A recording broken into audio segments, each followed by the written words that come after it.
Bonjour à tous, bienvenue ici à Goudargues, théâtre de cette 4e étape. Contre la montre, départ dans 1 seconde, sous les ordres de Gilles de la Fédération Française de Cyclisme. Gilles, arbitre qui aujourd'hui sera les doigts pour le départ. Ça va Gilles? Ça va bien, merci, tout va bien. Voilà, contre la montre, donc aujourd'hui 15 km, par contre 283 mètres de dénivelé positif, ce ne sera pas à négliger. On regarde tout de suite tout ce qui s'est passé minute par minute. 10 minutes avant la première coureuse, Jonathan Charmasson, vice-champion de France cycliste handisport, est allé en reconnaissance du parcours. On lui a demandé ce qu'il en pensait. Jonathan, bonjour. Champion de France paralympique, c'est ça, de contre-la-montre? Pas champion de France, vice-champion de France. Vice-champion de France? Vice-champion de France. Tu as reconnu donc ce contre-la-montre. Dis-nous un peu tes sensations. Il y avait un peu de vent, une montée régulière? Ouais, il y avait un peu de vent au début, vent de dos jusqu'en bas de Méjeanne. Ensuite, une montée sans vent parce que c'est bien couvert. Et ensuite, un peu le vent de côté pour la fin. Donc, c'était assez compliqué sur la fin. Est-ce que la forêt protège suffisamment ou pas? Oui, largement. Largement, on ne sentait pas le vent sur toute la montée. Alors, les sensations sur le vélo? Super, bon après c'est mes roues d'entraînement, je connais par cœur les routes, je m'entraîne tous les jours ici, donc le parcours je le faisais les yeux fermés, donc c'était super, je me suis régalé et le parcours est très bien pour un contre-la-montre.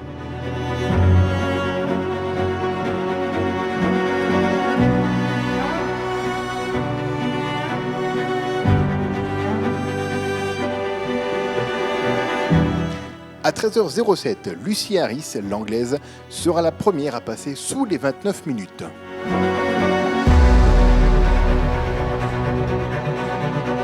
« 13h57, autre départ d'une favorite, Anneke Dijkstra. Malheureusement, elle passera complètement à côté de sa course et finira à plus d'1 minute de Zoe Bäckstedt. À 13h28, la jeune anglaise Zoe Bäckstedt, favorite de ce contre-la-montre, prend de loin la première place de ce contre-la-montre.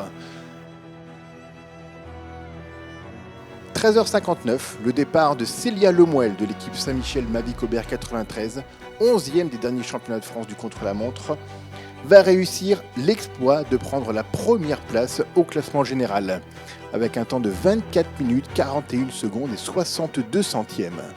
Le temps de Célia Lemoelle lui permettra de rester en tête une bonne partie de la journée. Ashley Fry, Laetitia Borghesi, Léa Fuchs, Juliana Londono-David et même Laura Molénard, grande favorite aussi, sont toutes derrière la Française. 14h38, départ de la coureuse de la FDJ Suez, Nina Buchmann, elle qui a gagné l'étape la veille, va signer un superbe chrono et prendre la première place provisoire en 24 minutes 21 secondes et 27 centièmes. Nous arrivons dans les 10 dernières concurrentes. À 14h54, Dominika Wlodarczyk prend le départ. Elle va signer une superbe course et passer devant Nina Buchmann pour 11 secondes d'avance. Celle-ci ne tiendra pas longtemps puisqu'une jeune coureuse de l'équipe Arkea, Maeva Squiban, va créer la surprise en prenant l'avance pour 5 secondes, repoussant hors du podium Célia Lemoelle. La grande perdante du jour, c'est elle, Karolina Perekitko, qui va perdre plus de 2 minutes au classement général.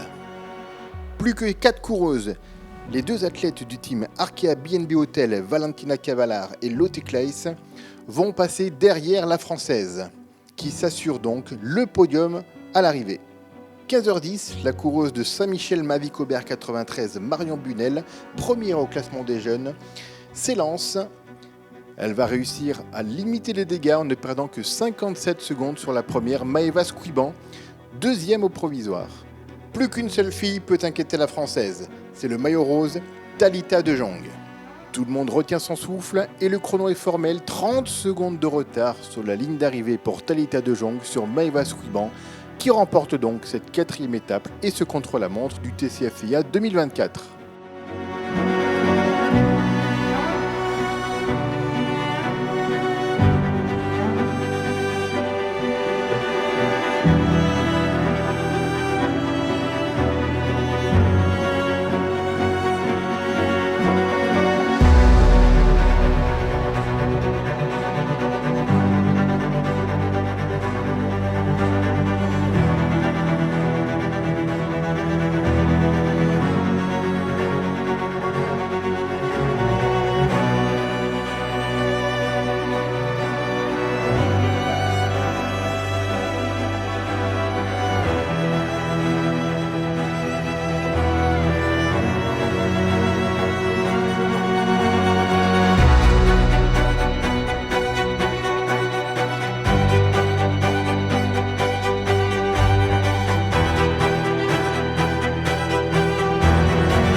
Maëva Squiban remporte donc cette étape avec 5 secondes d'avance sur Dominika Wlodarczyk.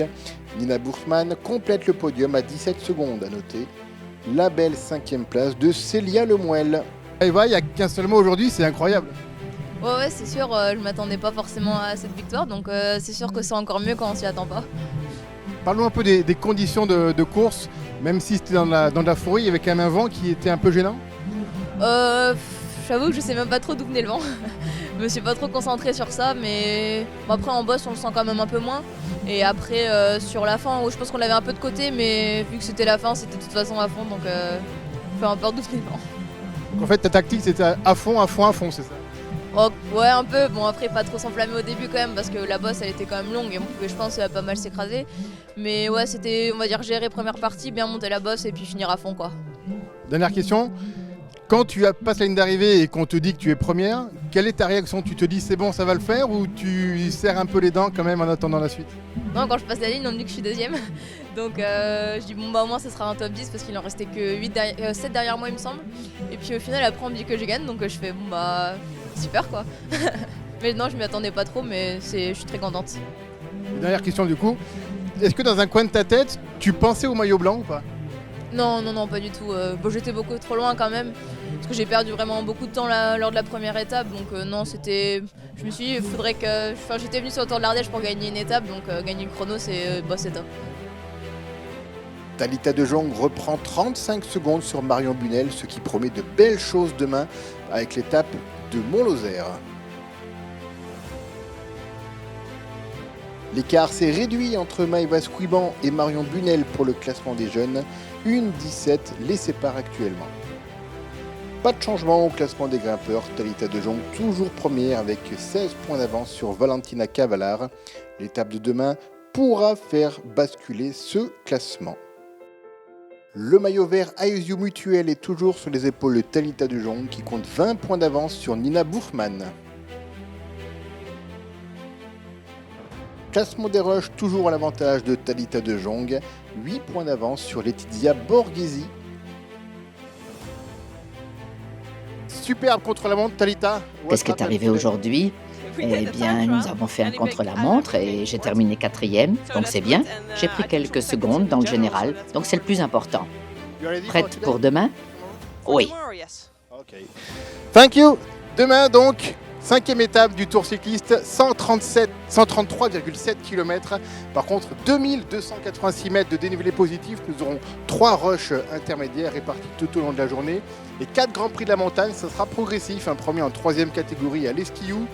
Puis ensuite les 2 autres, le col de Montmirail, puis le col de la Loubière, avant de terminer sur la station du Mont-Lozère. Là, on saura vraiment qui sera la meilleure, qui sera la championne et potentiellement qui remportera cette édition 2024 du TCA FIA. On se retrouve donc demain au départ à la Canourgue, voilà, pour le départ de cette 5e étape. À demain et bonne soirée à tous.